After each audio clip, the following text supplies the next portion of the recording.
Mia, the big time hammer, reaching up for that one. Braxton Mia, and the foul. What a fantastic pass by P.J. Fuller. I thought he threw that too high, but Braxton Mia, go get it, young fella.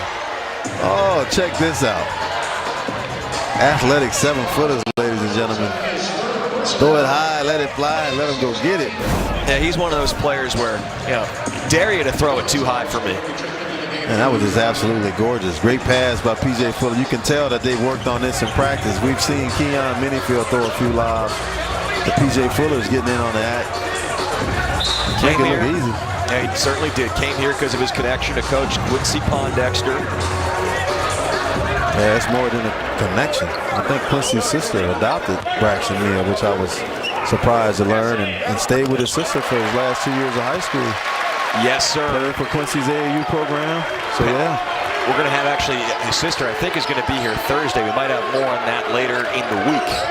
Yeah, that's going to be a fantastic story. Good in through traffic. UW by 7, their largest lead. He knows not to go in there amongst the trees and try to get that shot off. Nice pass. Christensen, Washington recovering so much better on him, but there's a foul. Man, that looked like good defense to me right there. They really made Tanner Christensen hang in the air. Big Frank Kempnon and Braxton Mia. That's going to be 4 on Frank if it's on him. Yeah, let's take another look. At some point in the future, Eldridge, sooner than later, there might be a coach's challenge rule in college basketball within the next couple of years, and that might have been a play that you would see Coach Ott pull out the challenge card if that were allowed. It looked like great defense. Not phasing Frank Kempnon. He's just still smiling as he's going to come out because he has 4. They get smaller. Bajema comes in. Yeah. So, I mean, the adjustment from Coach Hop going 2 bigs, which they just started working on in practice, that proved effective against Christensen. It did. They had to try something because the 1 7-footer wasn't working. Mike Hopkins did say that a lot of schools have 1, but we have 2 in terms of 7-footers and guys that play like Mia and Kempnon. Yeah, Christensen is cooling off. He missed both of those free throws. They're down 7 here with under 5 minutes to play. See how the Huskies defend him with Kempnon on the bench. Fuller got inside. Pass gets through Mia. Goes right to Bay in the corner. Lobs it up again. And that's a good place to put it. Mia and 1 again. He doesn't look like a guy you could just give him the ball and tell him to go to work on the block. But, boy, if you throw anything up around the rim, he's going to go get it. 14-2, Washington run at the right time. Now you can see the Husky players. They know if we could just get that ball in the air, Braxton Mia is going to get it and finish it. 7-footer. They're a very nice weapon to have when there's really nothing there. You just throw it above the rim, and he's the only one that can get it. 4 fouls now on Christensen, as the Huskies are 7 of their last 7 from the field during this run. That's a good recovery right there by P.J. Fuller because I thought he was out of position defensively. Christensen's got to be careful. He's got 4 passes to Pope. Pope connects. AJ, and the bump. I've been impressed with Tanner Christensen. When he's had a chance to go one-on-one, he's been able to score in that time. Just makes the right play. Just a great pass by the big fella. Only a sophomore. I don't know, did he do 2 years on the mission? Because he is in Mormon country. I think several of their players you could say that about. I know that Christensen, I think it might be the COVID year as part of it. You told me he was married, right? He's married. He played 2 years at Idaho. This is his 3rd year. Okay, so he might be 27 is what you're saying. Could be. I don't know. Just joking. He got his bachelor's degree in a couple of years. He just looks a lot more mature than a sophomore. The way he plays, he's really had a fantastic game. And like I said, that was a beautiful pass right there. Look, I know he's a sophomore that's enrolled in their master's program. Put it that way. Wow. How about that? Mia stepping out of trouble. That's one Braxton Mia should have gave up and passed to somebody. In a 6-point game, Fuller rises up to swat it against Gonsalves. But Bay can't hold on. And look at that call. I think no one's going to be happy. That was clearly out off of Bay. It was, but I thought it was a foul. And I think the ref knew exactly it was a what John foul. Higgins that's why did. He gave it to him. He said, I'm going to split the difference off of the missed foul and call this out of play off of Utah Tech. Throw down, Braxton Mia, stretchy, 2 alley-oops. Pac-12 men's basketball is presented by Paycor, the official HR software provider of the Pac-12. And by Allegiant Air, non-stop life. And finally by Old Trapper Beef Jerky. What's your beef? 69-63, the UW lead. Utah Tech probably led for the majority of this game, but the Huskies have made their run at the right time. Yeah, just like they did against North Florida. They were down at the half. North Florida kind of controlled most of the game, but they were able to pull it out in the end, and it looks like that's what they're going to do here again tonight.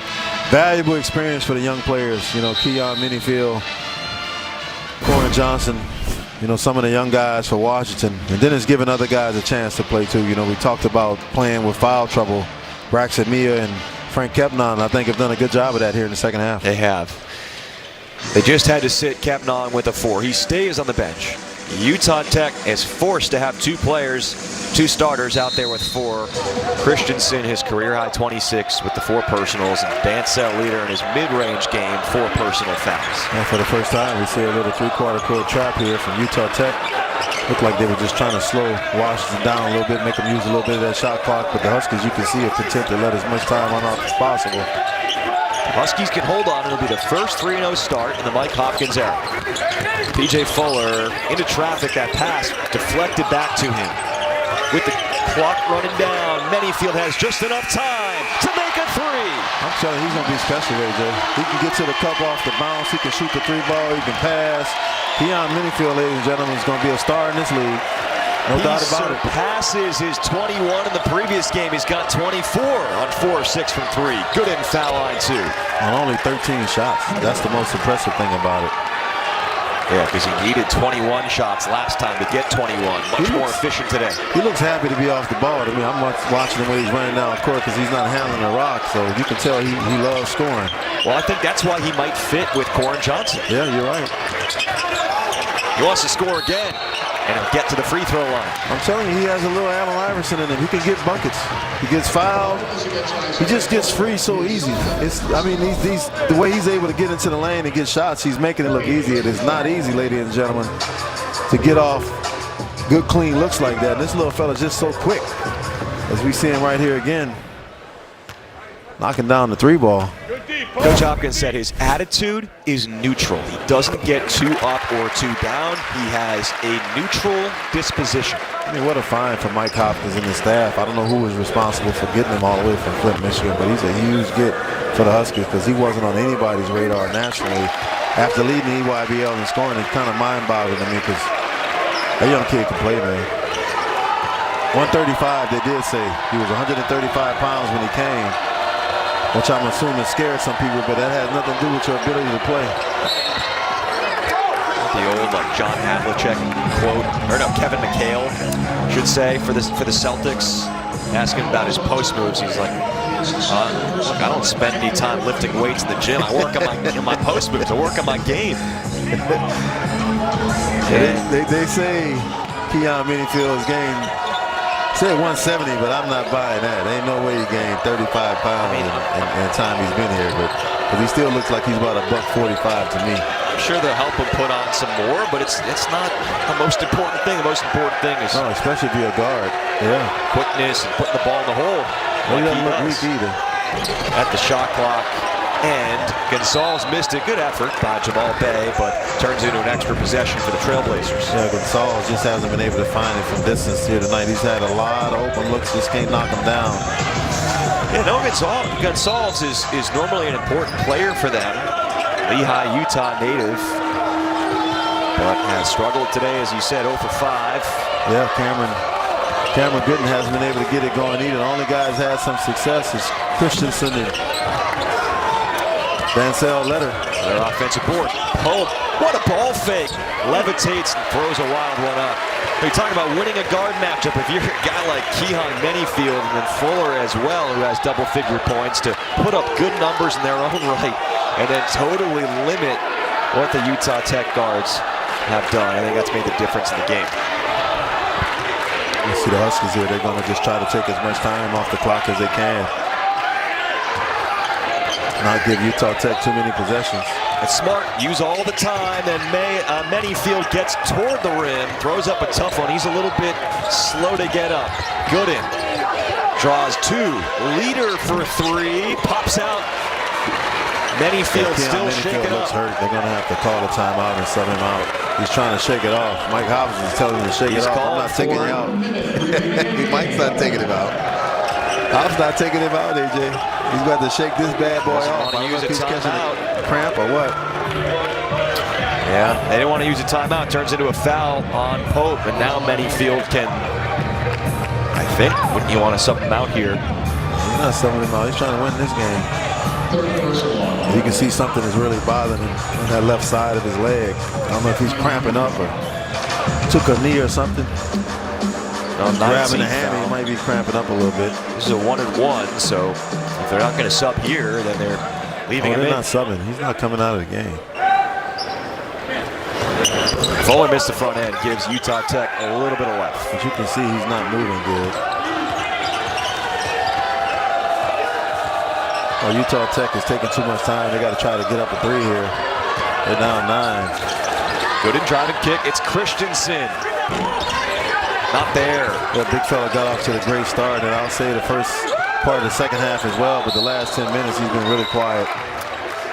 Seems to be showing signs of a little bit of fatigue as well. I mean, he's not used to carrying that much of a scoring burden. He has 26, and that's just not normally his game. He's been amazing today, though. I'll tell you what, I think going forward, he's going to be an offensive weapon for those guys, because what he showed me tonight is no fluke. I mean, he knows how to play down there on the block. There's no doubt about that. Maybe the three-point shot was, lucky, but not his post play.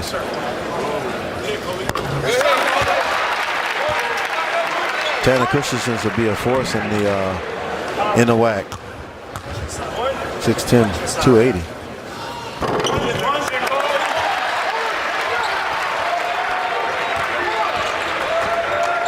So dueling 26-point efforts from Christensen and Keon Manyfield as the Huskies are primed for their third straight win after a 25-minute second half delay due to the scoreboard and horn system going down and a lot of head-scratching moments early. Washington has pushed through it, and I said it, just got to win with these guys out. Can't obsess about how it looked to goaltend there. Yeah, Isaiah Pope has had a nice game for Utah Tech off the bench. I thought he did a nice job out here tonight as we see Braxton Mia get the goaltend call. Timeout here, Utah Tech. Take a look at tonight's jockey difference maker. The Dogs are going to scratch out a win. Keon Manyfield is the difference maker. Yeah, Mr. Electrifying Keon Manyfield. I just love this young fella. I think he's going to be a really, really good player for Washington, one of the top freshmen in the Pac-12 conference. Man, when he changes direction, he just has a knack for scoring, but we can see right there, he can pass a rock as well. He can shoot the three ball.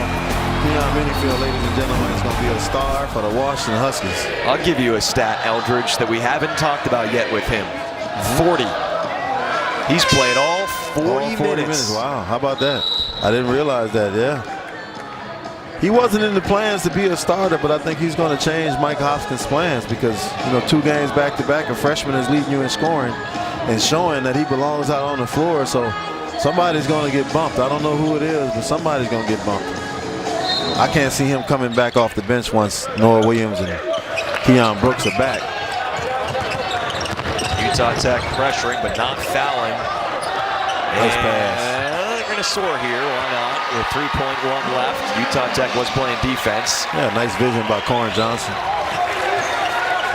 And just might count if it went in, but it won't go in anyway. And the final score, Washington 78, Utah Tech 67. For the first time in the Mike Hopkins era, a 3-0 start for the Dogs. Yeah, great job by Washington. Was down a lot of this game, but they found a way to gut it out behind some fantastic play from their freshman point guard, Keon Manyfield. For Tim Sullivan, Jeff Butler, the entire crew back in studio. Eldridge, Rick Hasner, I'm AJ Cannell saying so long from Alaska Airlines Arena. Washington gets the win over Utah Tech in the non-con.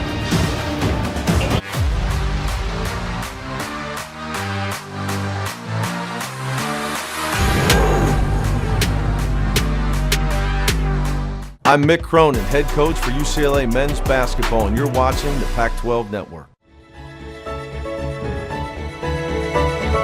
It is important to celebrate our Native American heritage because not all of our ancestors were able to do so. As an Indigenous person, being a part of my Native community gives me the strength and the courage to become a positive role model to the Native American youth who are looking up to me.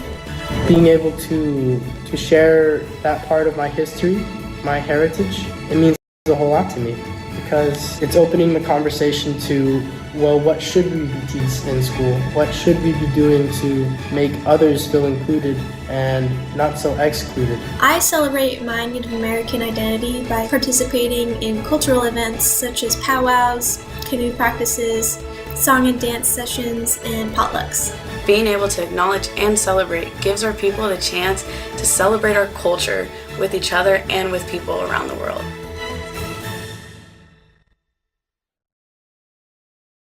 Nothing is more important than this snap, this blitz, this drive. Nothing is more important than this game. And the next game is on Pac-12 Networks.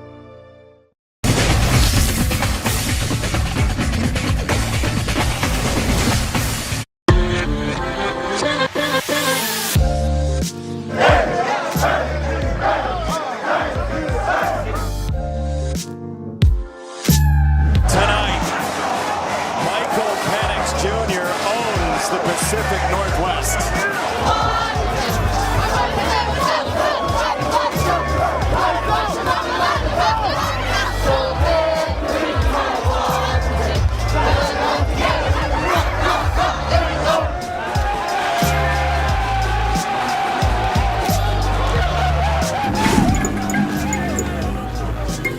A wild week of Pac-12 football. What is happening, everyone? It is Pac-12 After Dark.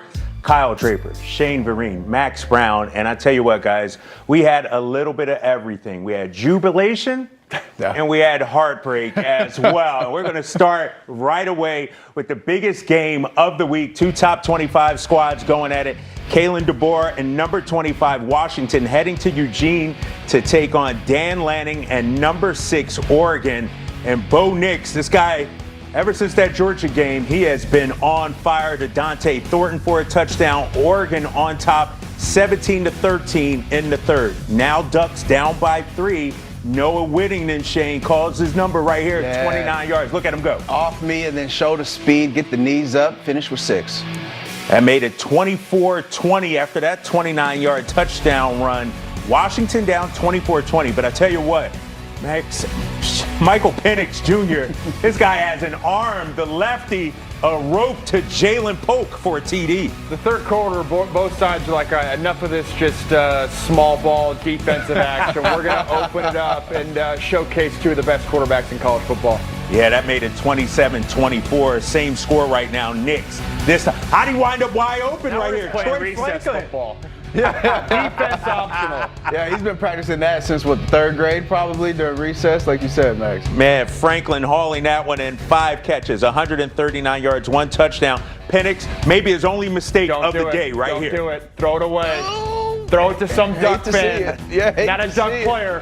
Tip drill time. Right there. The student section's right there. Give some fan a souvenir. Jeffrey Bossa with the interception. Now, Bo Nix right here. He took a big-time hit right here. Had to be helped to the sideline. Let's take one more look. Yeah, Oregon had ran that play 2 or 3 times already in this game. The quarterback draw in the red zone. That time, UW was ready for it. So Oregon would kick the field goal. They're up 34-27. But Penix, gutsy throw right here, Max. Gutsy. If I'm on his case about not throwing it to an Oregon fan right there, he shows that even when he threw a pick, he can respond with an absolute dime. That's an NFL-level throw. You're not even thinking about making that throw for most quarterbacks.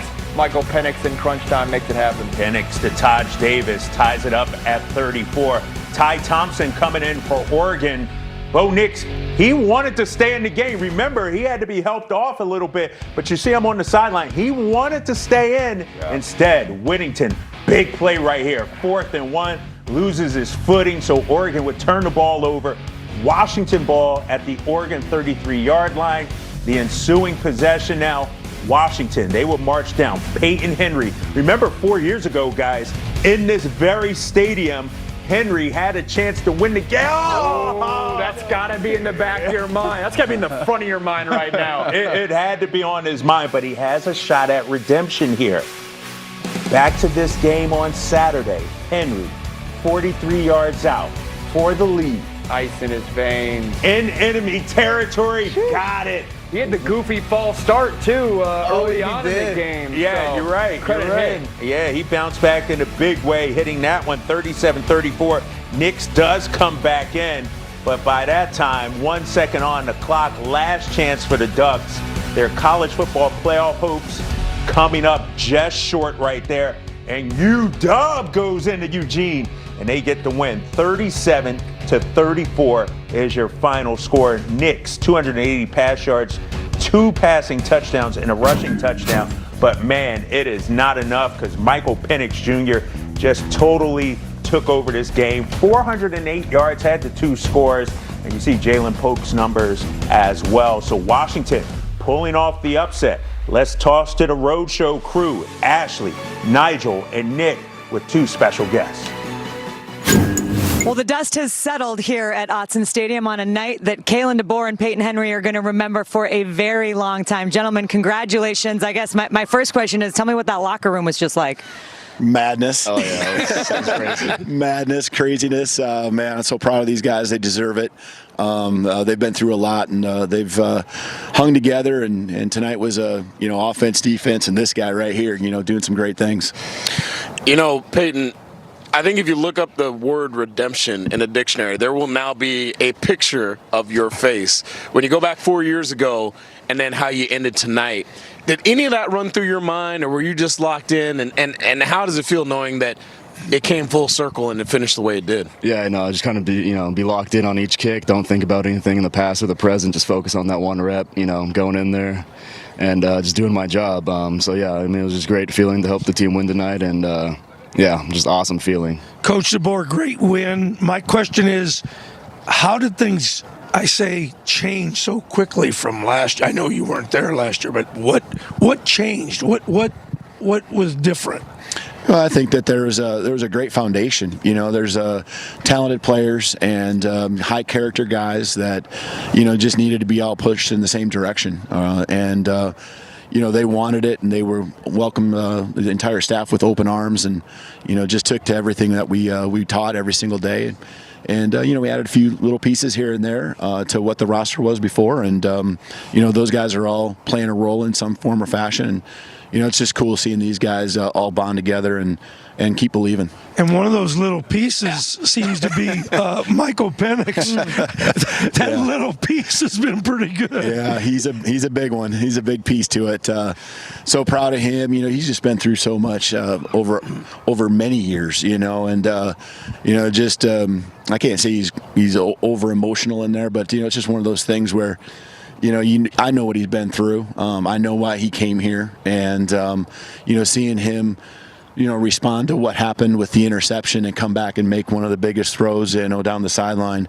That's talent. That's composure, resiliency. That's his career right there. I think all coming together there on one play. Coach, we were talking to a friend of the show, Tony Castricone, before the game started. He said he sat down with you one time and you pulled out a book that had like 34 pages about culture and all the things that you wanted to do here to set up culture. And I'm just wondering what's on at least page 1, because for all the coaches out there that are trying to do what it seems like you've already done, change the culture of this program, what's on page 1 of that thing that was the most important thing you had to do? Yeah, I think just understanding that it's such a sensitive deal. Every day it's going up or down, just all these guys in this program are just like anyone else. They want to be held accountable. They want to be pushed to be their best. They want to be loved, they want to be loved. And, everyone, all we do is ask our guys every single day to bring their best attitude, effort, and we talk a lot about mindset. You know what, guys? It's been 4 years since Oregon lost a game here at Autzen Stadium. It's the first time ever that Washington has beaten a top 10 Oregon team. Peyton, I'm just going to end this with you. You've been part of this rivalry game for a lot of years. We talked about the full circle moment for you. Just what does it mean to be able to come here and knock off your arch rival in the manner that you guys did? Yeah, just awesome. I mean, just a lot of fun, a lot of, emotions going through the whole week, just big rivalry game.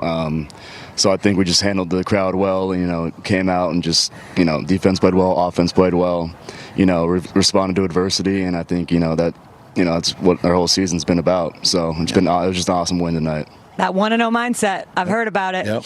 And you're really telling me that kick from 4 years ago never entered your mind? It's always in the back of my mind. All right. This one will replace it. So. Oh, that is perfect. All right. Well, congratulations to both of you. Thanks for coming back out and spending some time with us in the cold, and safe trips home. And senior day next week against Colorado, and then we'll see you guys for the Apple Cup. Awesome. Thank you. Thank you. Thanks, guys. All right, we got much more coming up from Eugene. We'll hear from Michael Penix Jr. in a minute. But, Max, I'm going to come to you first. How big of a win is this for UW, considering Oregon had the lead in this game?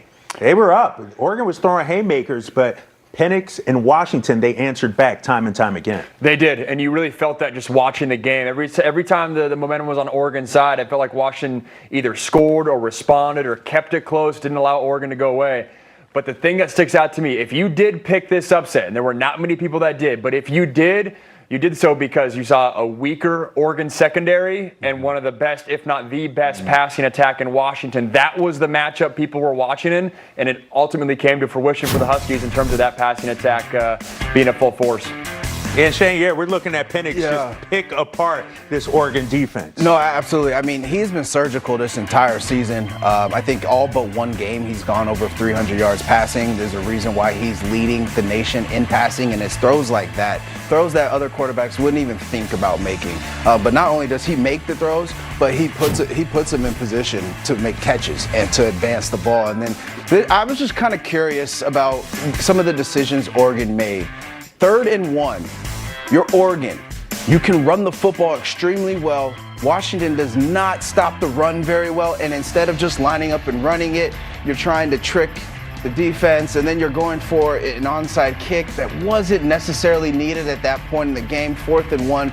Bo Nix is ready to go. At this time, you still had 2 timeouts if you're Oregon. I think that would have been a great opportunity for Oregon to take the timeout, talk about it in the huddle, get Bo Nix back in the game, give the defense something else to think about with Bo Nix in the game. Right. And I just think those were 3 decisions in my mind that Oregon, they kind of outcoached themselves in a sense. Yeah, and 37-34, Washington is the final score. But early on, Max, we saw in this game, the Huskies defense get a little pressure on Bo Nix, something we haven't really seen all season long, and maybe they were rattled a little bit in this one.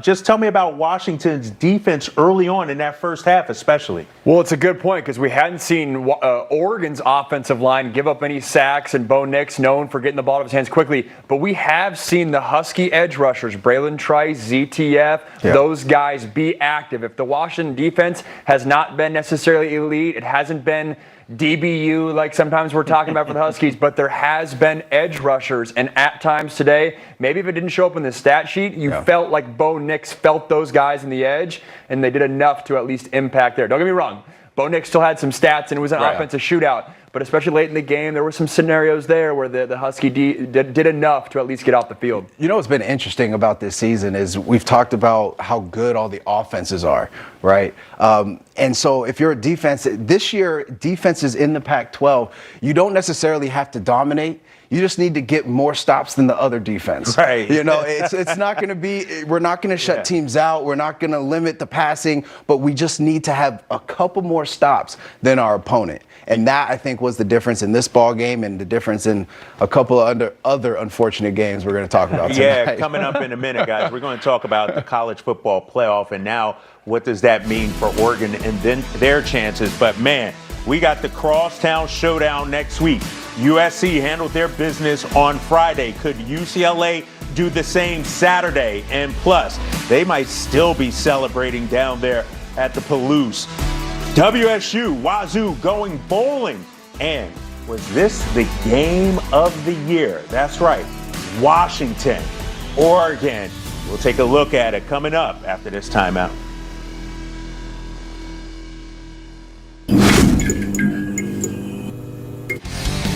You're watching Pac-12 Network, where champions play. Available on Fubo. Buffalo Wild Wings has deals on deals on deals.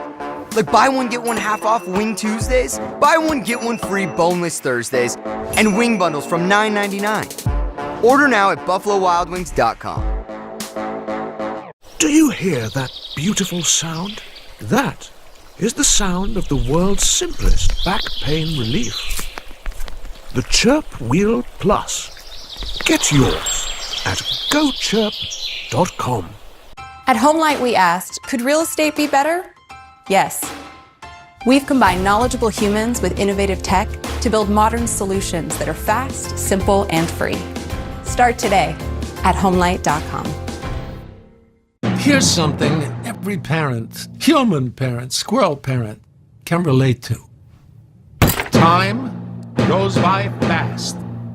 So the sooner you start investing for your child's future, the better. Acorns is how you do it. Ta-da! Look at that. Beautiful. Download Acorns right now and invest in your babies and your baby's baby. Acorns. Grow your oak. Attention gate members, your connecting flight will arrive eventually. Have you been the victim of gate seat theft? If so, you may be entitled to a settlement. Here at the law offices of Butsky and Bubkus, we've helped thousands collect damages for seat thefts. We also represent wall theft, patches of floor theft, bathroom stall theft. If you sat on it and got up and someone else sat on it, we'll represent you. Let us help you sue the pants off the butt that stole your seat. The law offices of Butsky and Bubkus, not necessary for those who live the nonstop life. A breakfast croissant plus seasoned potatoes for $3, and they're redshirting you? It's just a standard work shirt. Hey, way to stay humble, man. Thank you, Reggie. Choose wisely. Choose Wendy's $3 breakfast deal.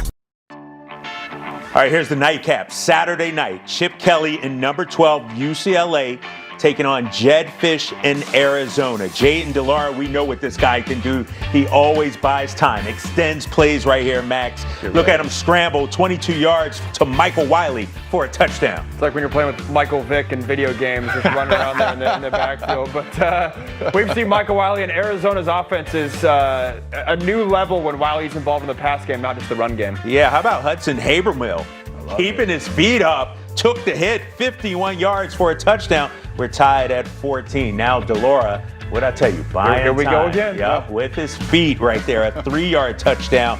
Arizona on top, 21-14. I think in Jaden DeLara's head, there's not a play that he cannot make. Right, exactly. He's like a human video game, no doubt. Charbonnet, man, what a game for him. A 5-yard touchdown. So Bruins on top, 28-24. Looking good. Fourth quarter. DeLara to Tataroa McMillan.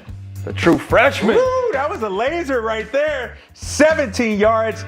Wildcats on top, 31-28. Now 34-28 after a field goal. Here comes DTR.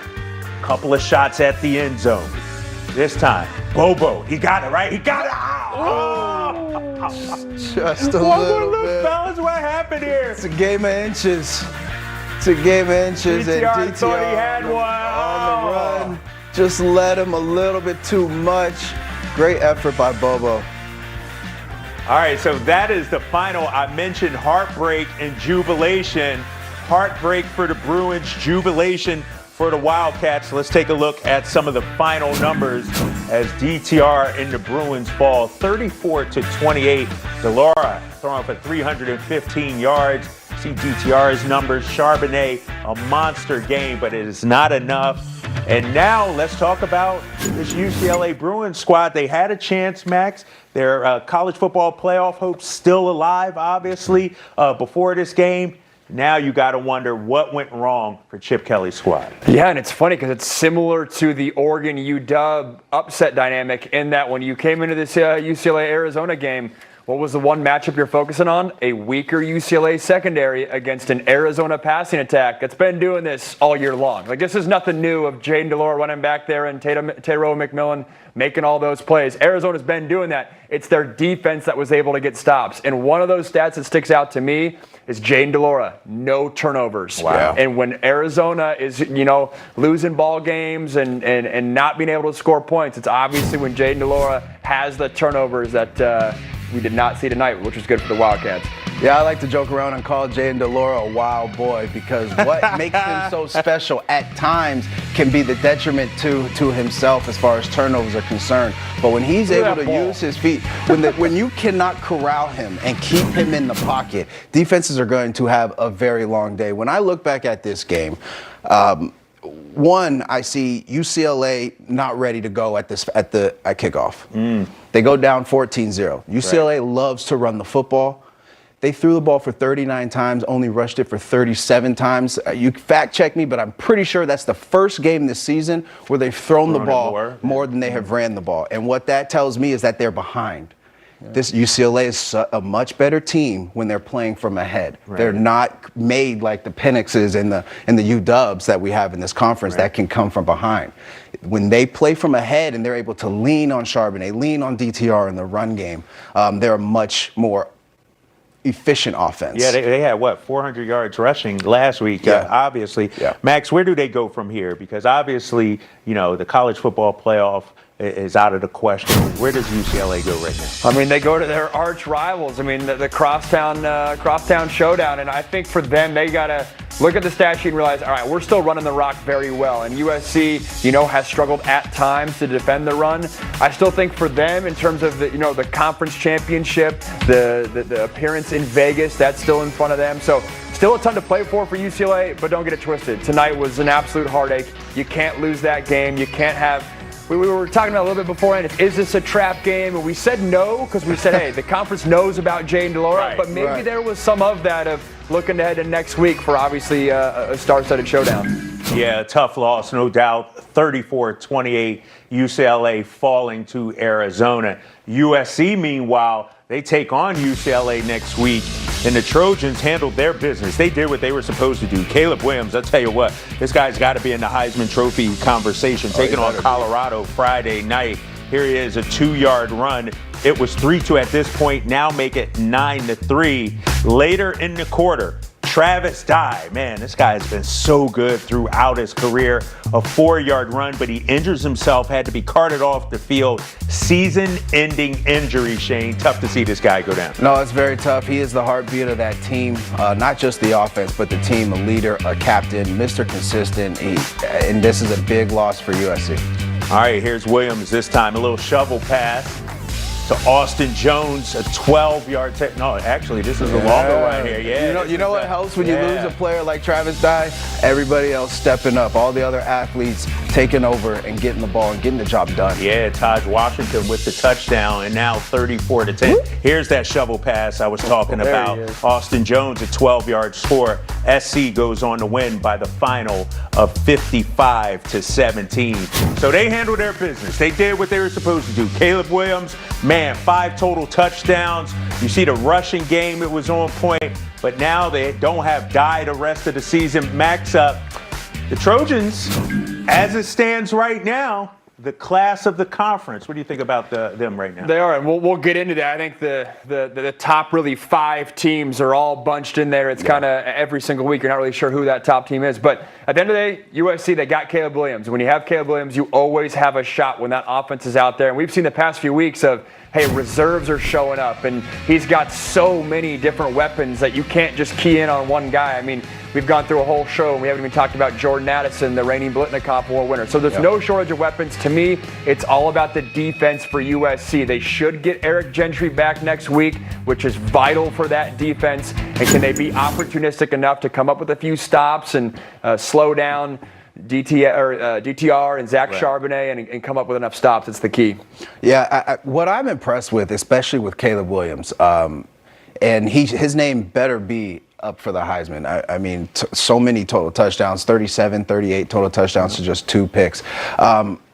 He started the season hot. And then he's had some games where he kind of was struggling. The Oregon State game comes to mind, and a couple games following that, he just wasn't himself. But now we're seeing him turn the tide, get over that hump, and starting to play much better football. There's something to be said about not just a player, but a team that can start the season at one level and each week continue to rise, continuing to get better, continue to improve on the things that weren't going so well. And that's what is most impressive to me about Caleb Williams and this USC team. Hey, let's do a quick early preview of next week's showdown, USC UCLA. So much to play for the Trojans. Yeah. Is this going to be an offensive shootout, or will it come down to the defense in this game? Well, both. Right? Both can be true, right? You're right about that. Both can be true. Right. It will be an offensive score fest, in my opinion. I haven't been too impressed with either defense consistently throughout this season. But like we said about the Oregon UW game, you don't have to stop them every time. You just need to get more stops than the opponent, because both of these offenses, UCLA is going to be pissed coming into this game. USC is riding high. They're playing their best football of the year, and they're doing it collectively. So it's gonna be interesting. I have no idea, honestly. To me, it comes down to defense. I mean, like we've talked about, both defenses, USC and UCLA, don't feel like they're playing their best football right now. It's just a matter of who can have a quarter here or a quarter there where you slow them down just enough to allow your offensive playmakers to get it done. Defense is the key in the LA showcase next week. Yeah, we'll be talking about that one all this week, and obviously have all the action for you, the highlights next week as well. Nobody's talking about these guys, the Utah Utes.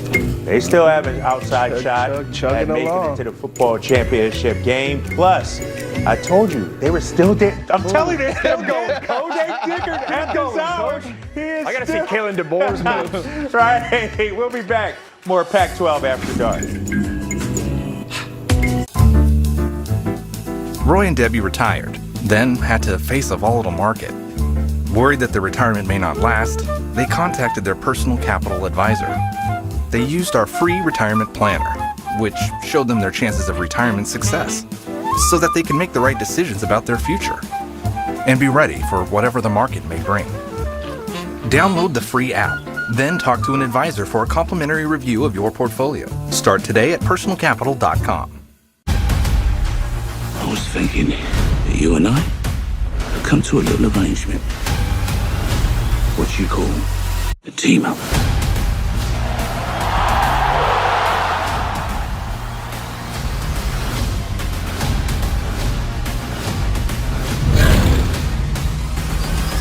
Feel good to get that out? So satisfying. All the heroics in one place. See where it takes you. Prime Video. Take a picture. I'm stuck! Is that a new iPhone? Yep, I just got the new iPhone 14 with its amazing camera at T-Mobile. I don't know what to do! Just switch to T-Mobile and you can get iPhone 14 with Apple TV Plus included. And so much more. I'm talking over $225 in benefits every month. Wow! At T-Mobile, get iPhone 14 on us with Apple TV Plus included. Part of over $225 in benefits every month on Max family plans. Why is everyone talking about Navage and nasal irrigation? I am one who suffers from chronic sinus infection. You need to clean that crap out of your nose. Navage is simple. Your nose is the body's air filter, but it's not perfect. Navage is a drug-free way to help flush out allergens, mucus, and germs using powered suction. Join nearly 3 million Navage users so you can breathe better, sleep deeper, snore less, and stay healthier. I love this thing. It's nice to breathe. Navage. Clean nose, healthy life. Your credit card payments are through the roof. But American Financing can help. Let your home's equity pay off your debt today. Our customers are saving an average of $695 a month, closing in as fast as 10 days, and even delaying 2 mortgage payments. So don't wait. Our salary-based mortgage consultants can help you start saving today. Call 800-974-6500 now and start saving in 10 minutes. Or at AmericanFinancing.net.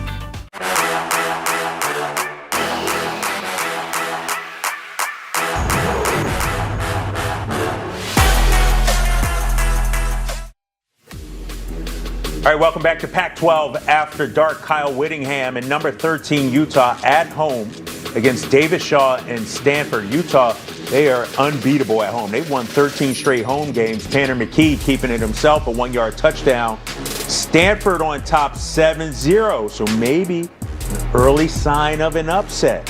Utah trailing 7-0 at this point, but here comes Cam Rising to Devon Vele for a 9-yard. Ooh, how about like that? Hey, that was a dime and a great catch right there in the corner over 2 defenders. We're tied at 7. How about this guy? He has been great. Tavion Thomas. Choo-choo. 4 yards. The tank engine punching it in. Thomas, 180 yards, 2 scores, 14-7 ball game. Been waiting for a game like that from Tavion Thomas this year. And how about Rising this time? A little swing pass to Thomas Yasmin, 14 yards. Yeah, and he's in right here. Utah on top 21-7. Rising this time, one more again to Mekhi Bernard. Whoop. Hey, I'm telling you, Max, he's just getting into his playmakers right here. And Bernard, they need more of that. Him in the pass game, and that whole upset alert chatter in the first half went away real quick in Salt Lake. I had to build that suspense early on. Nate Johnson to Logan Kendall, a 16-yard score. And Utah, they continue to roll. That's 14 straight at home. Your final is 42-7, Rising 3 touchdowns. Tavion, the tank engine, I told you about him, 180 yards, 2 scores as well. So Utah, I'm telling you, Shane, nobody's really talking about the Utes, but they still have an outside shot, still have a shot at making that championship game. No, they really do. You have to applaud just the coaching staff and what they've been able to do, keep this team together. We say this every year. I know. But they keep doing it. What do you want me to do? Right. I mean, they've had so many players in and out of the lineup. We didn't know who was going to play today. But they find ways to get the job done in emphatic fashion. This game was not close. I understand in the first quarter, Stanford was up 7-0. Yeah, I get it. Stanford's a good team at times, but Utah, once they get rolling, they have to be the toughest team to stop right now. And so much of it, the past few weeks not playing their best ball, and then today you establish what Utah football is. It's running the rock. You have Tavion Thomas. He goes for 180.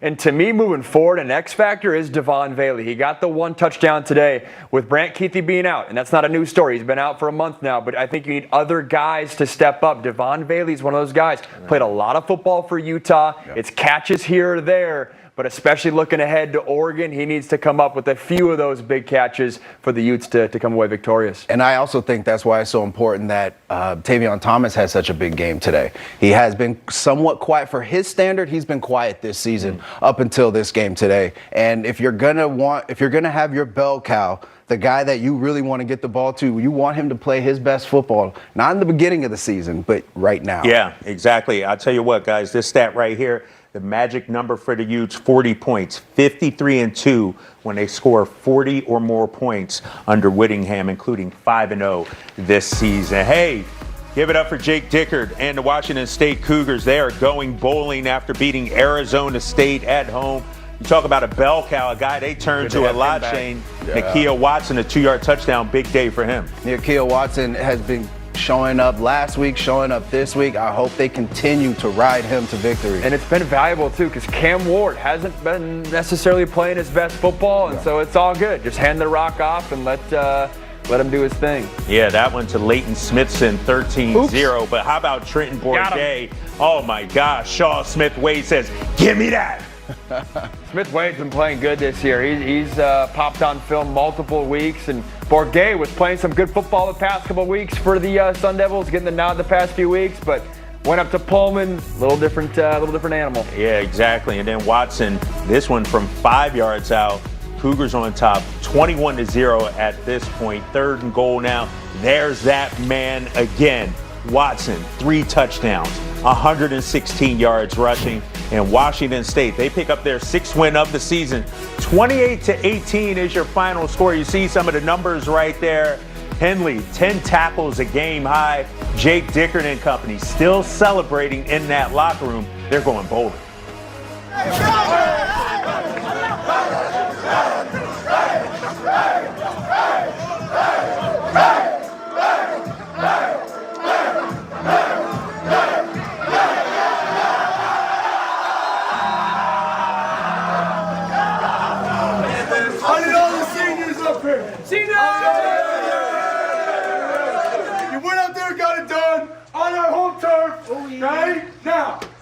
behind me. Okay, we've been scratching, we've been fighting, we've been clawing. That's one thing. Okay, that's to extend this season. Okay, so we went out and do it, boys.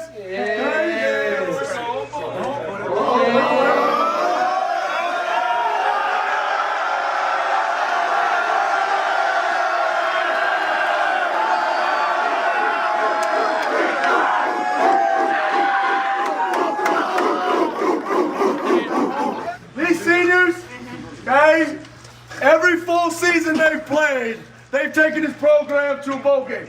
I know this. We're not stopping now. There's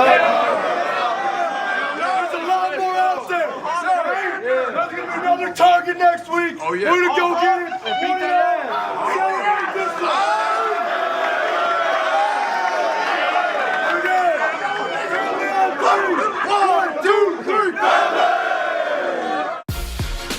All right, Cal, Oregon State, 75th all-time matchup between these two programs. Jack Plummer, Cal down 7-0 at this point. Kyrie Fisher-Morris, what an interception right there. His first career INT, and then ensuing Oregon State possession. What do I say right here, Shane?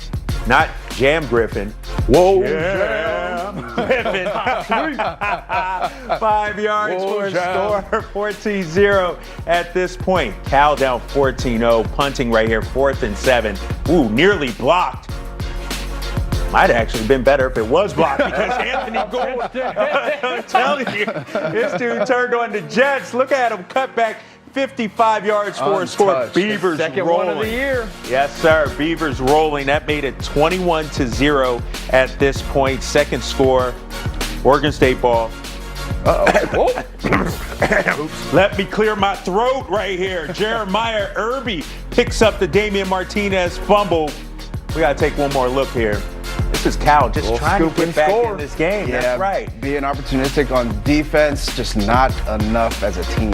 Yeah, 21-7 at this point, but like you said, not enough. Branson to Trayshawn Harrison, 8-yard touchdown. He's an X factor. They need him involved, Harrison. This offense hits a new gear when he's getting the rock. Yeah, you see he got 8 receptions on this game, 79 yards in the touchdown. Branson doesn't need to put up crazy numbers. Just don't turn the ball over. 137 yards passing and 2 touchdowns as Oregon State gets the 38-10 win. Coming up next, we head back to Eugene. Oregon, they were trying to keep their college football playoff hopes alive, but Penix Jr. and company had other plans. You'll hear from the UW quarterback next. This is Marianne's first time visiting Paris. Madame, où allez-vous?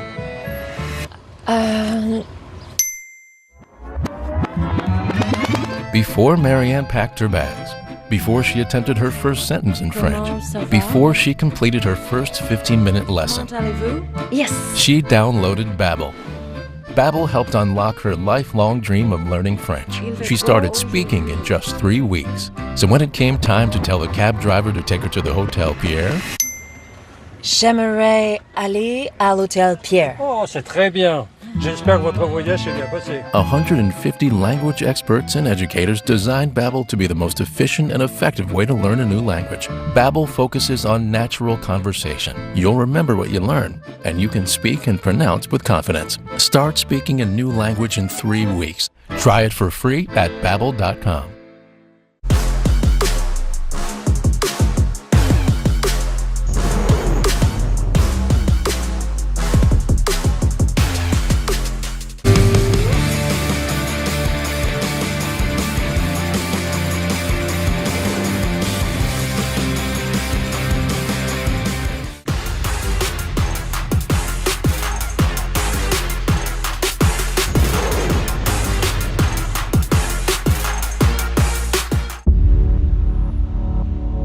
To them, the whole world looks like an opportunity, one to be seized,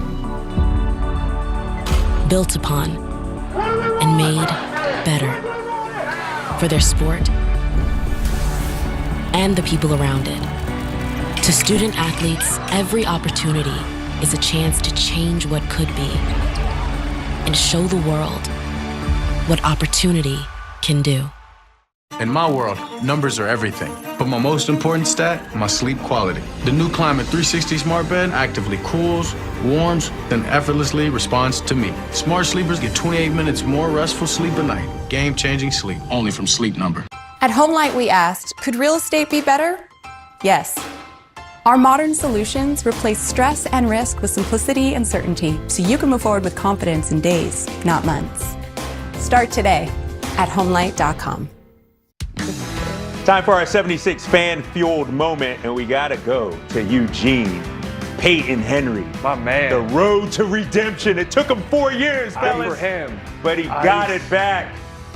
Game-winning field goal as UW upsets Oregon, 37-34. Final play of the game.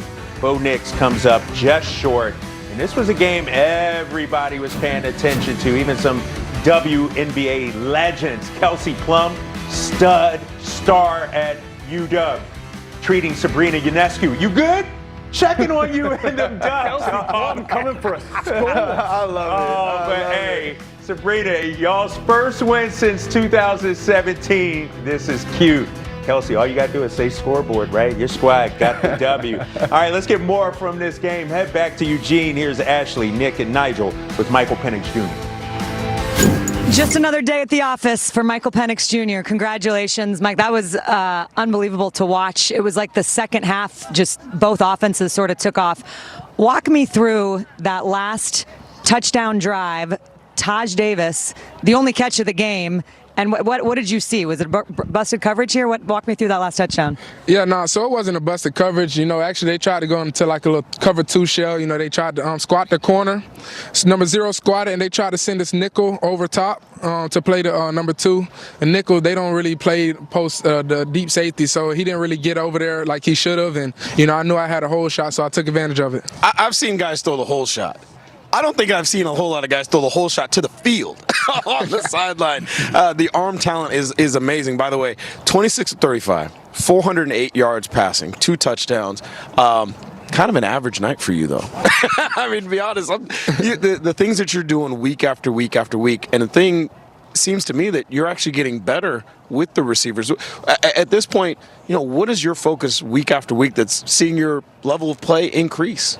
Yeah, I just try to go out there and give my best for these guys. You know, they do the same thing for me, and it just happens in practice. You know, it started first week of practice. You know, it was always like that. You know, these guys has always been, you know, always pushing me, and I'm pushing them to be great, to be the best offense that we can be. And it was amazing, man. These guys, these receivers are amazing. The offensive line, you know, they're incredible. You know, I thank them every day. Coach Huff, you know, he does a great job with those guys, and you know, obviously Coach Grubb cooking it up with the play calling. You know, so for us, it just makes it easy for us. We just got to go out there and execute, and you know, that's our main focus each and every play. So that's what we went out there and did today.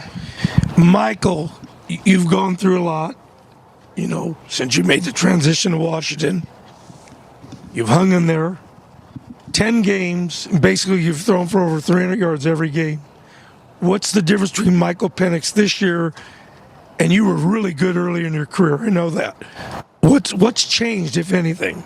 Yeah, it just comes with experience, you know, just continue to learn the game. Each and every game, you know, I always learn something new, you know, maybe about myself, about what defenses give me, and just the play calling, you know, just understanding the game, you know, just making the game slower in my head.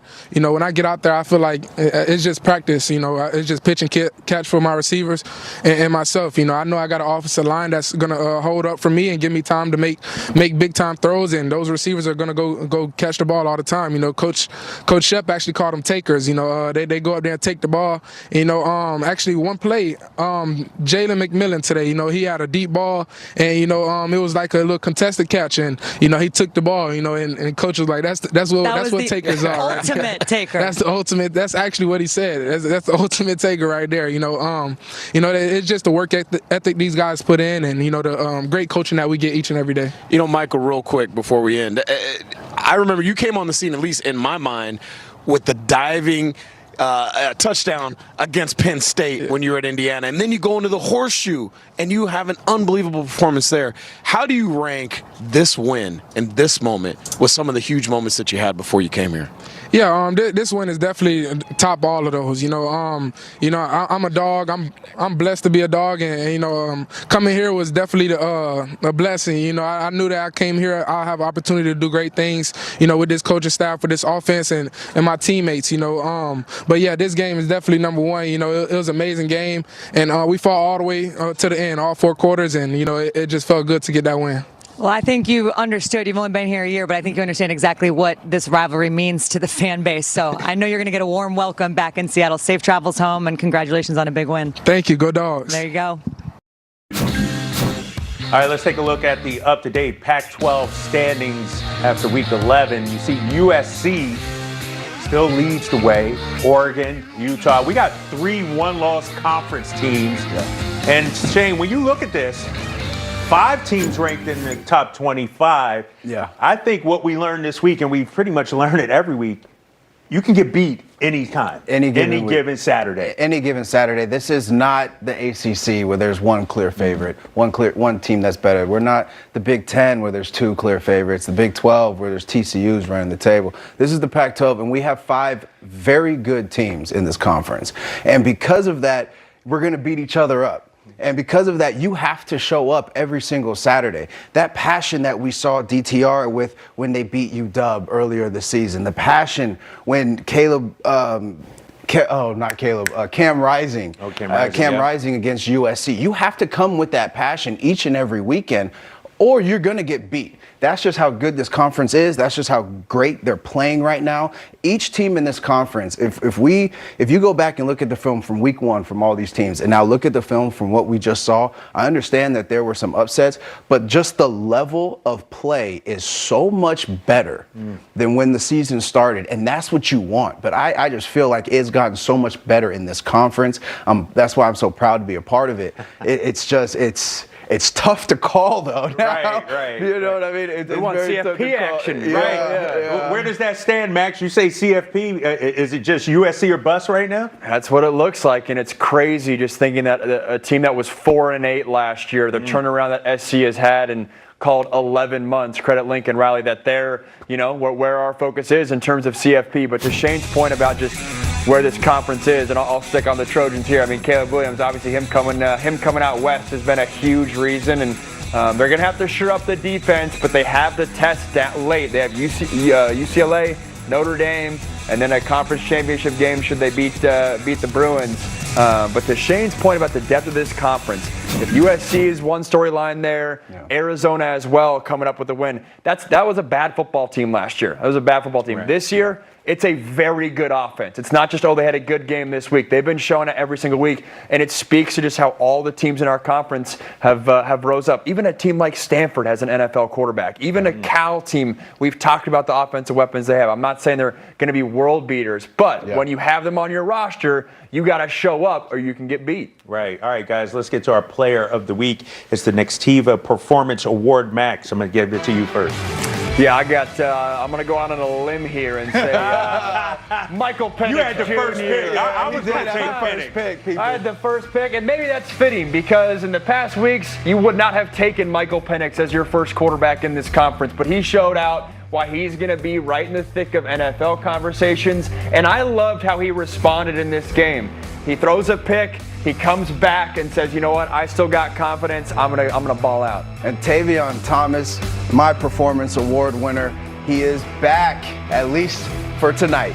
So he has been struggling this season, but he had a breakout performance tonight. 22 carries, 180 yards, and 2 touchdowns. And as we're talking about how the end of this season is going to go, Utah is still very much in the mix. Yes. UW is still very much in the mix. And this guy right here for Utah, Tavion Thomas is rolling. Ooh-wee. Hey, I'm going to give some love to my guy, Peyton Henry. Hey. 4 years ago, probably the worst moment of his football life, missing a game winner in Eugene. What does he do? He hangs on to that memory. Thinks about it every single day. The road to redemption. He can let it go now. That lasted 4 years. Kickers are people he too. Can let it go now. A 43-yard game-winning field goal as the Dogs pull off the upsets. Coming up in just a minute, the moments of the week and the almost moments of the week. We'll be back, Pac-12 After Dark. Roy and Debbie retired, then had to face a volatile market. Worried that their retirement may not last, they contacted their personal capital advisor. They used our free retirement planner, which showed them their chances of retirement success, so that they can make the right decisions about their future and be ready for whatever the market may bring. Download the free app, then talk to an advisor for a complimentary review of your portfolio. Start today at personalcapital.com. You're right on time. You're dressed for the occasion and exactly where you should be. To join instructors like Nicole. Let's do this! And all of us in celebration and satisfaction that last all day and all night. This party isn't about marks of status or status updates, but confidence, connection, a feeling that moves you long after you stop moving. Echelon, we did it! Get a free iPad with your order at echelonfit.com/TV. That's echelonfit.com/TV. What if you could get prescribed birth control on your schedule? Nurex lets you connect with a medical provider online and delivers to your door. No doctor appointments or pharmacies, starting at $15 a month or $0 with insurance and free shipping. Go to Nurex.com to get started. We'll make this simple. It's time to go and get rewarded for it. Save up to 25 cents per gallon of fuel with the My76 app. That's right, up to 25 cents per gallon of fuel. That means for every fill-up, you're saving money for your next adventure. That's a reward that keeps on going. The app is safe and secure. Plus, mobile pay offers fewer touch points during payment, so you can focus on going and saving. Download and start saving with the My76 app, so you can save more to go more. 76, we're on the driver's side. With Sonic's 2 for $5 menu, you get 2 delicious things for only $5, which is helpful if you struggle with decision making. The Sonic 2 for $5 menu. Sonic. You're so interesting. I love your browser history. I like that you're not hiding anything from me. By the way, I sent the address. I like your neighborhood. You are so special. This ad is just for you. I learned so many things from you. You are so generous with your personal data. Switch on privacy, switch off trackers and viruses. Get the special offer now at nordvpn.com. Safely be you.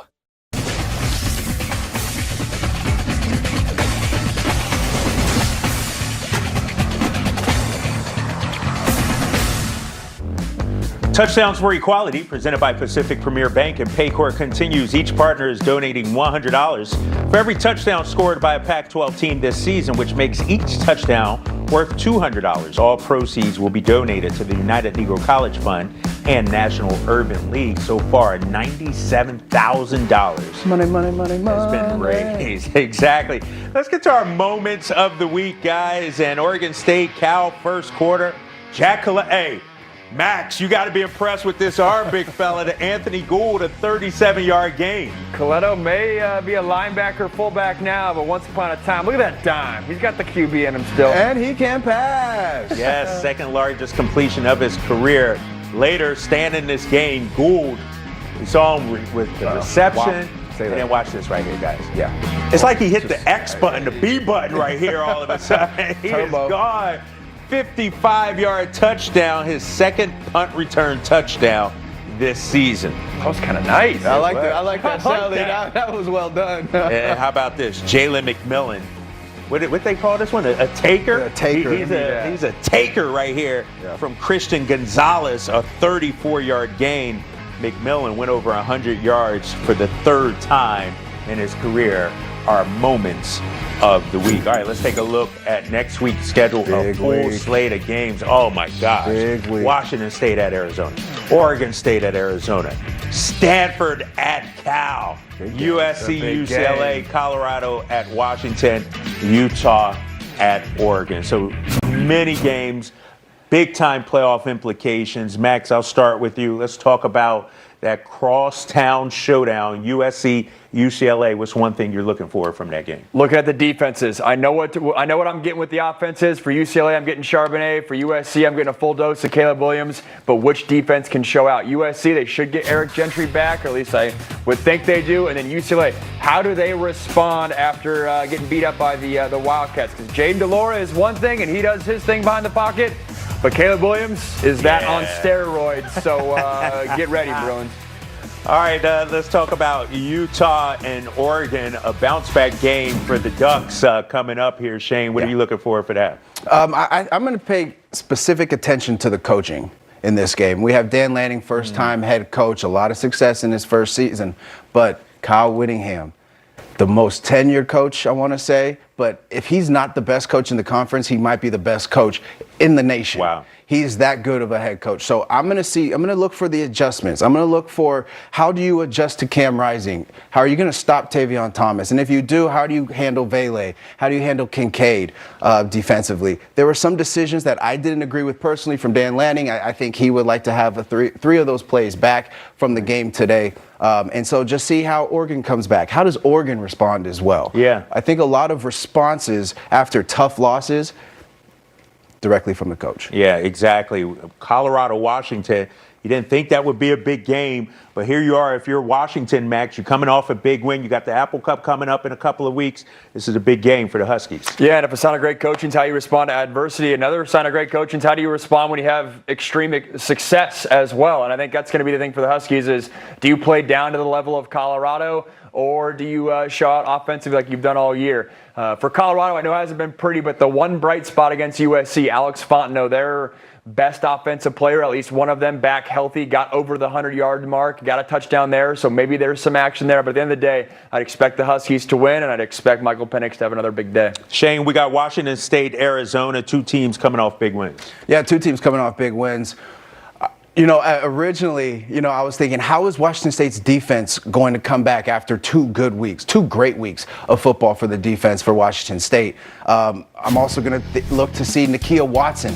Two good games from Nakia Watson in back-to-back weeks. Are they going to stick with the run against this Arizona defense that has struggled mightily against the run? But now I just saw Jaden Delora in this Arizona offense put points up every single week, and they are so much fun to watch. So now this game has just gotten up a notch. This is it's not a rivalry, but the intensity of this game is going to feel as that because both teams are confident, both teams are playing their best football this season, and they both want to win. Max, Oregon State at Arizona State next week.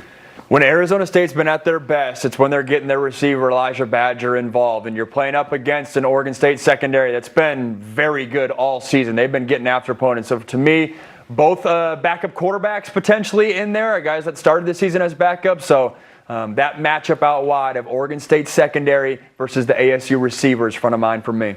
All right, Shane. The big game, big fella. Are you ready for this one? Yeah, Stanford at Cal. Yeah, you know all about this. I know a little bit about it. Records have never mattered in this game. This game is bigger than records. It's bigger. What do we got here? What do we got here? This on VHS or something? How long ago is this?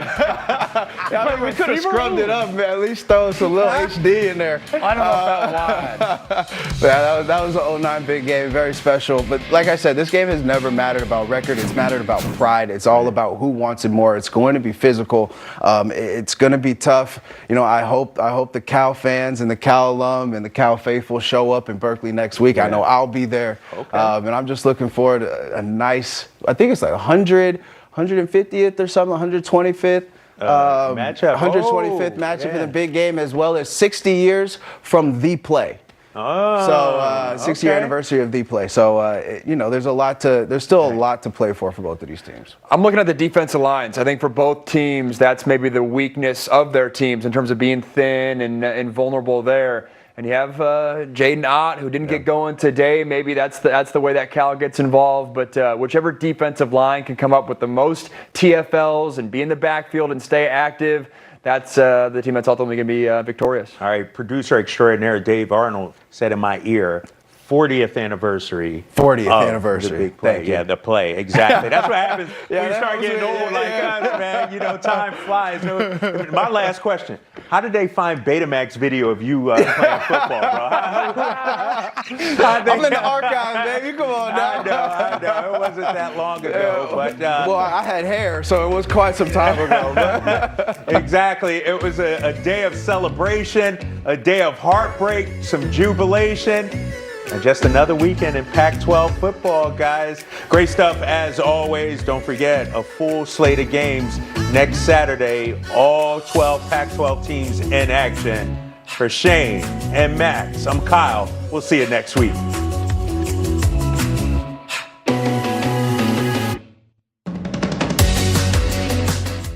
Show the world what it means to be a Pac-12 fan at Fanatics.com. The largest assortment of officially licensed Pac-12 fan gear anywhere. Shop now and get today's special offer. Fanatics.com. Officially licensed everything. At Homelight, we asked, could real estate be better? Yes. We've combined knowledgeable humans with innovative tech to build modern solutions that are fast, simple, and free. Start today at Homelight.com.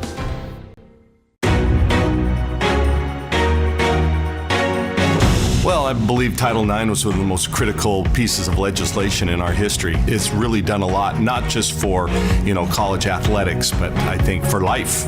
50 years ago, we weren't even able to play in basketball, so I think it's so important that we've made these huge steps. I never knew a world where I couldn't go to college and get a scholarship and play basketball, so that's an extreme privilege to have. All the things that were put on women that were some tremendous athletes who were just born in the wrong, terrible generation. Giving girls the opportunity to play makes them more confident, makes them more able to be productive beyond their arena, beyond their court. Title IX is important because we believe that we are tougher together. It has provided opportunities for women to compete and succeed. At the end of the day, equity is our goal.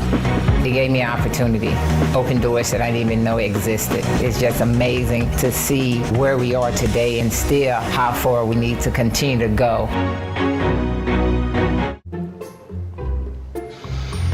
What do you think?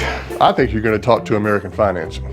Peyton Manning? When you refi with American Financing, you're going to save $1,000 a month. Do you know how much that is over 30 years? He's not that good at math. I'm not. It's enough to send 4 kids to college. We're having 4 kids? Oh yeah, all at the same time. This is my future? It is. Good luck. Start planning for your future today with American Financing.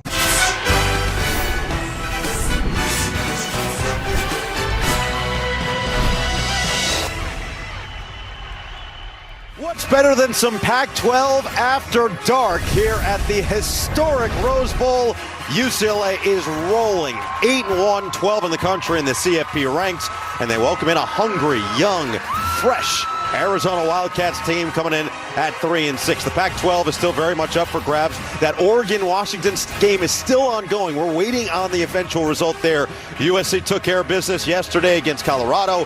RJ Lopez will kick it away for UCLA, who won the toss and elected to defer, so they will take the ball in the second half. You see Anthony Simpson, one of the dangerous weapons for this Arizona Wildcats team. He'll be back there along with the running back Michael Wiley. We'll see a lot of the two of them as we are off and running from Pasadena. UCLA looking to continue its incredible run this season. Simpson will take it back, and not very far. Barely crosses the 20 before he is walloped at the 21. And it's been great. Jay Delore has been spectacular. 22 touchdowns. Want to take care of that. 8 picks. Cannot throw interception against this UCLA defense, who has been opportunistic. And how about Chip Kelly deferring, getting his defense on the field first? Jonah Coleman, one of the many freshmen we're going to see starting this game, will be the running back on first down. Delore's got a trio of star receivers in play action.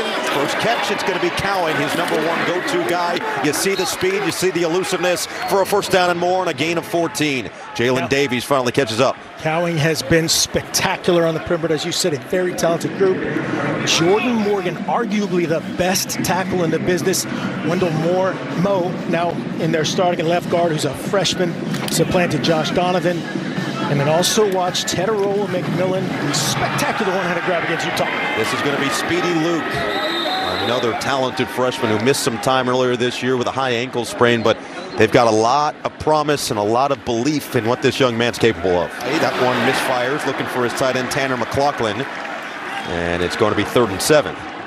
They're looking to pressure him early with just a 4-man rush, protect the back end. It's going to be one of the Murphs.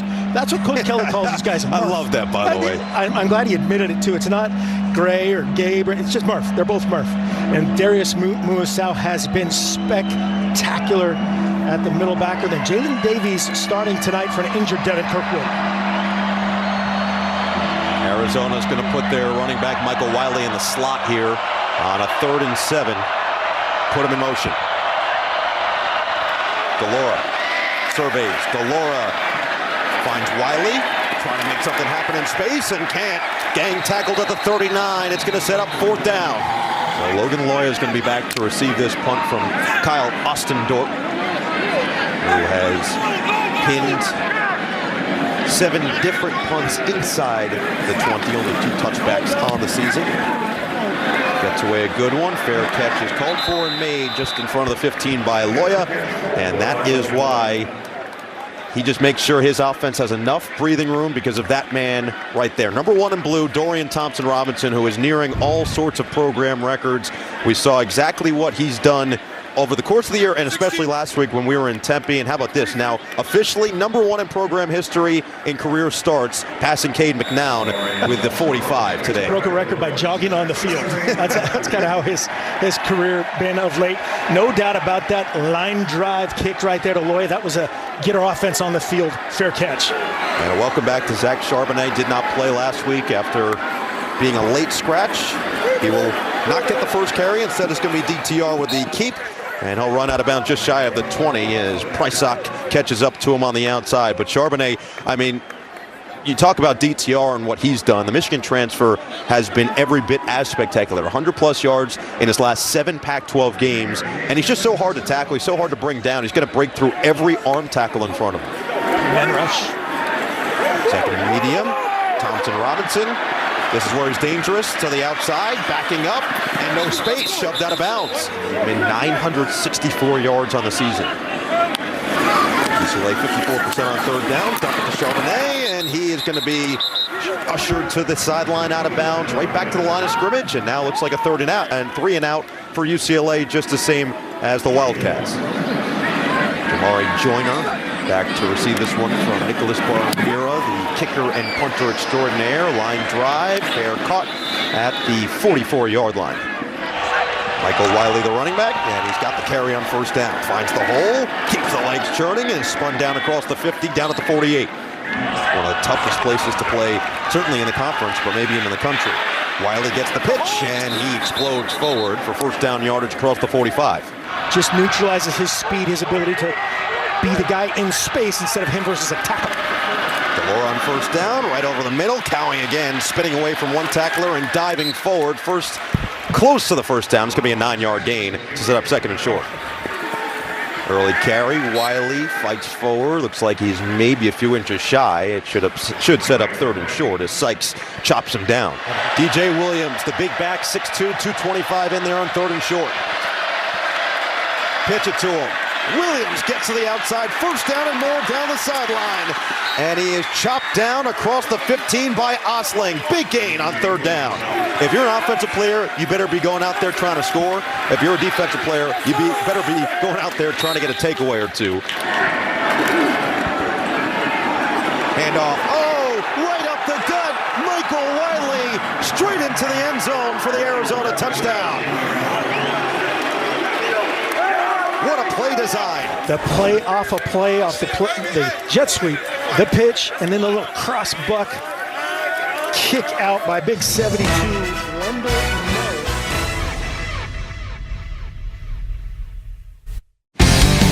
You're watching Pac-12 Network, where champions play. Available on Sling. People often ask me, when's the best time to start investing for my future? And I always say, there's no time like now. If you had started with $5 a day 10 years ago at a hypothetical 8% return, you could have over $25,000 now. Invest those $5 now. Acorns, grow your oak now. You're right on time. You're dressed for the occasion and exactly where you should be. To join instructors like Nicole. Let's do this! And all of us in celebration and satisfaction that last all day and all night. This party isn't about marks of status or status updates, but confidence, connection, a feeling that moves you long after you stop moving. Echelon, we did it. Get a free iPad with your order at echelonfit.com/TV. That's echelonfit.com/TV. Pac-12 Hour Stories takes you behind the curtain, bringing you the most compelling and emotional stories from around the Conference of Champions. When you think about Title IX, you can't not think about the impact she had on the sports realm. Pac-12 Hour Stories. Watch the latest episode anytime on Pac-12 Now.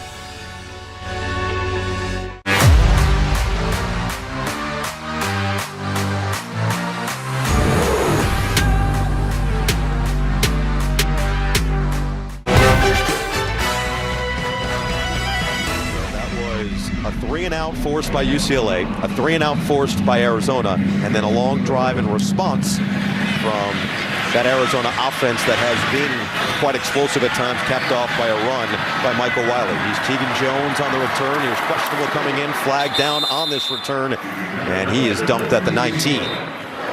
Matthew Richards, our referee for tonight. Yeah, during the return, holding receiving team number 38. The penalty's enforced half the distance to the goal.